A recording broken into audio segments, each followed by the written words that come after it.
Okay, so as you guys get started today, we're going to do a little painting that focuses on your use of brushwork because, particularly when we work in acrylic paint, the way you use your paintbrush matters, and it's important for you to become conscious about the marks you're leaving with that paintbrush in the paint and how they contribute to your painting.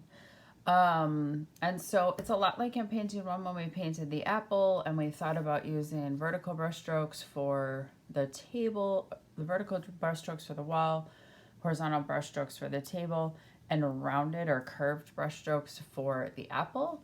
We're going to be thinking a lot along those same lines today as we make a small fruit painting. So over on the counter, under where it says painting one, there is a yellow folder that says fruits. And inside that yellow folder, you'll find prints like this one, where there's a large black and white version and then a smaller color version of multiple fruits together or cut fruits together. So it's not just one fruit. You are going to use one of these as reference for your painting, and we're to help facilitate your use of brushstrokes, we're going to be painting on plastic. So this is white plastic, so it has a slippery surface. And what that does is it works with the paint really differently than if you're working on canvas. You can make things smooth. On the plastic, my goal with having you work on the plastic is so that the surface is slick and we can't get rid of those brush strokes as easily. You'll also notice when you go to transfer your image that the plastic is 8 by 10 and the photocopies are 8.5 by 11. So that white border all the way around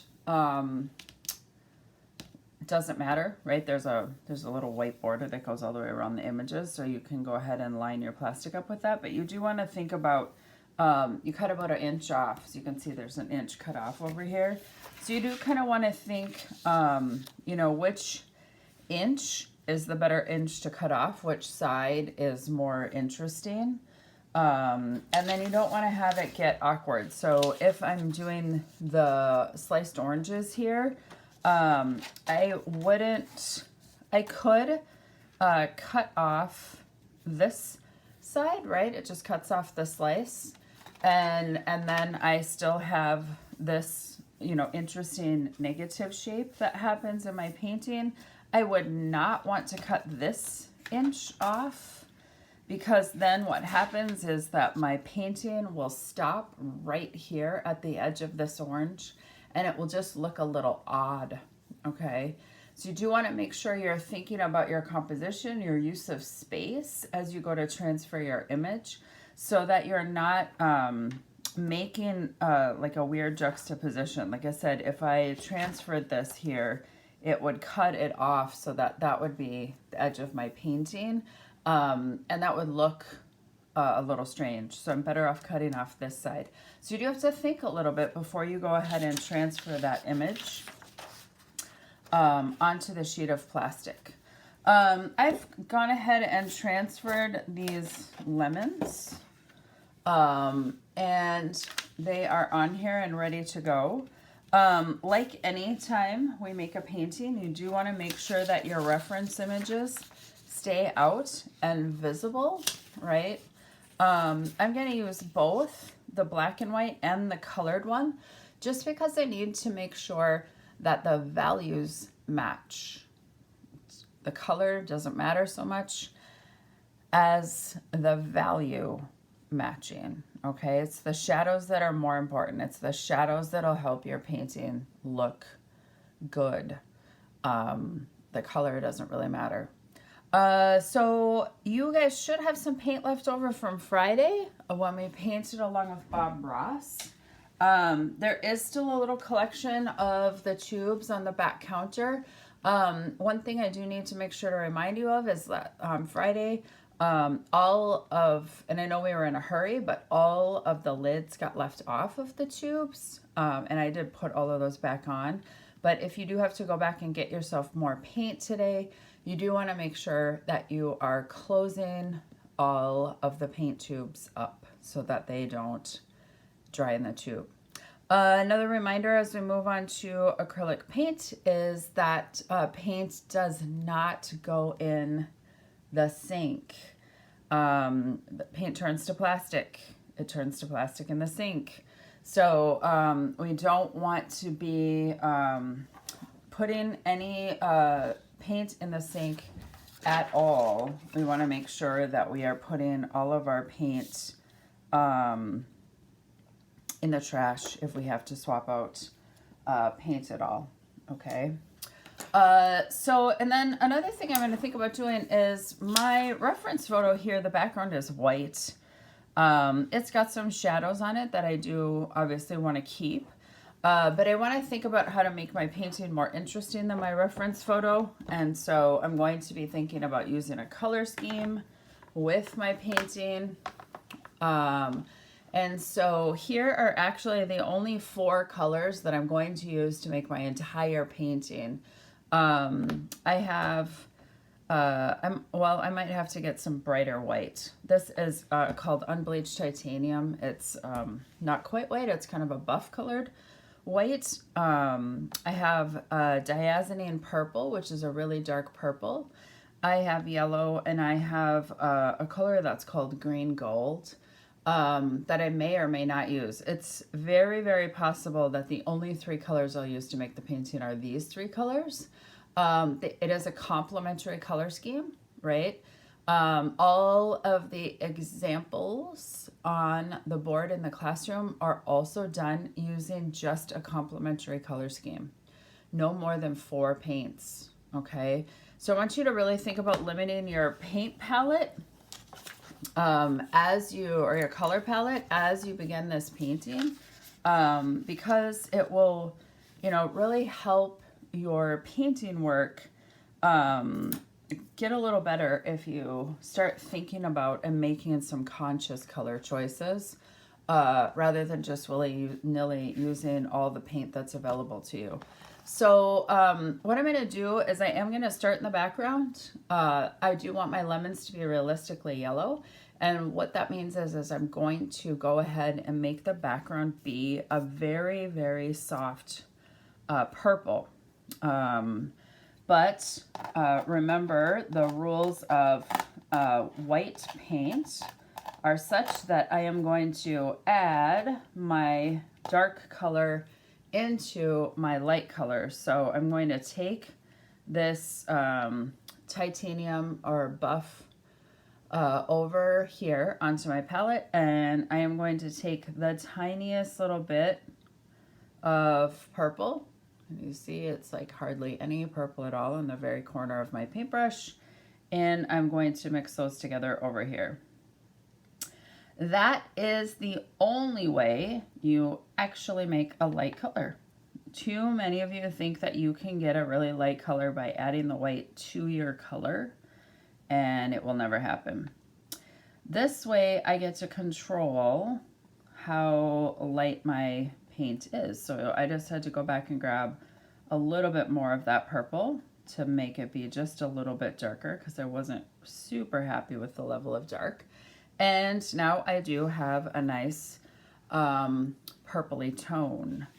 My background has no table, and I'm going to go ahead and keep it that way, but I am going to think about how I use my brush. So you can see that I still have some like undiluted paint in there, and I'm going to go ahead and grab a little bit more of the lighter color paint.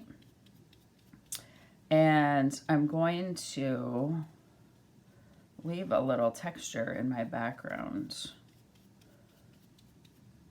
so that it isn't just super solid. in all one color. Background that's just all one color is just sort of boring. And we don't want our painting to be boring. This plastic is one of my favorite surfaces to paint on, actually. I'm also going to grab a little bit of this green gold. Kind of blend some of that in as well. It's kind of not the color I was expecting it to be. So I am painting right now flat on a table just because I'm using my camera. It would be my natural preference to paint on an easel, which you have, of course, under your tables.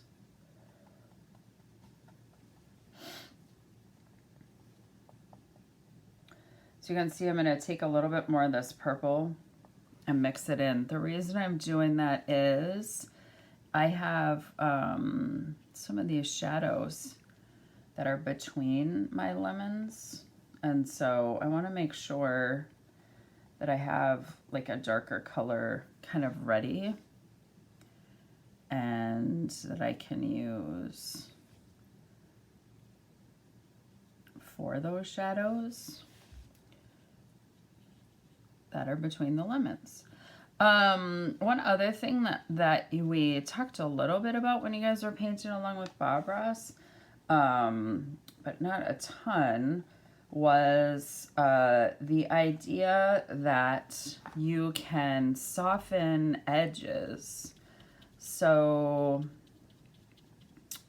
I can take my paintbrush. I have a second paintbrush, and this paint is still wet, and the shadow between these two isn't that hard of an edge.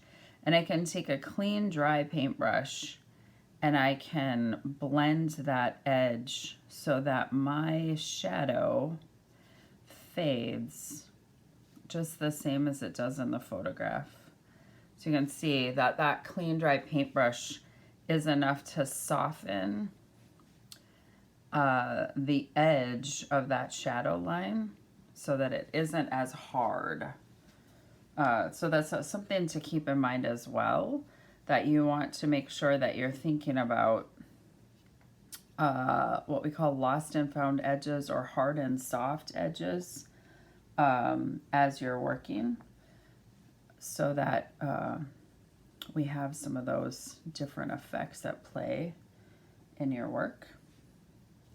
You can see that painting the background around all these lemons is going to be a little time consuming. I'm going to soften the shadow. So make sure you paint in the background first before working your way into the actual objects. Okay, it's always tempting to think, you know, you want to paint your subject first. Oops, that's darker than I thought it was going to be. But go ahead and make sure you're getting your background painted first, making sure that you're thinking about your color choices, and that you're simplifying those color choices so that your painting isn't too busy, and that you're sending kind of a clear color message. So right now, all I'm gonna really have on here is my purple background. Like I said, I'm kind of trying to blend so that I have some different directional elements.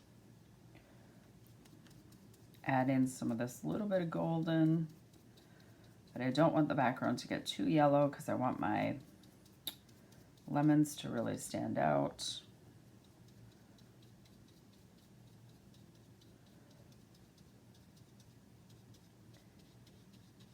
So make sure you are thinking about your color, thinking about those color choices that you're making so that you are telling an effective color story. Also make sure you're thinking about, oh, I just painted over that shadow. I'll have to go back and paint that in. How you're using your brush strokes, right? So my color shifted a little bit. I'm going to come back in here and I'm making sure that it's kind of staying interesting. I also need to make sure that it doesn't get too yellow where my lemons are, or my background will overtake my subject matter. All right, so go ahead, pop over to the counter, grab one of the fruit choices, and begin your painting process, making sure that you are thinking about how you're using color, making sure that you are watching your reference photo, and that you're thinking about how you can soften some of your edges as well. As you can see, I'm going to try to get some of this shadow back underneath this lemon. I'll have to come back and paint that on again, but at least it gives it a start. And I'm going to soften these again. Please don't use black. There are lots of ways to make your colors darker without using black in your work. So think about more creative color choices than just simply black, particularly for your shadows. Remember, shadows are a part of the surface. They're not something separate, so they should be a darker version of whatever color you've chosen to paint your table.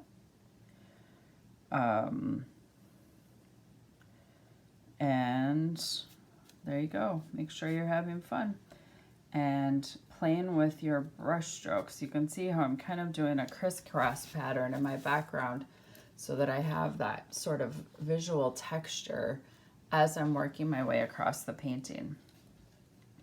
I will see you guys tomorrow.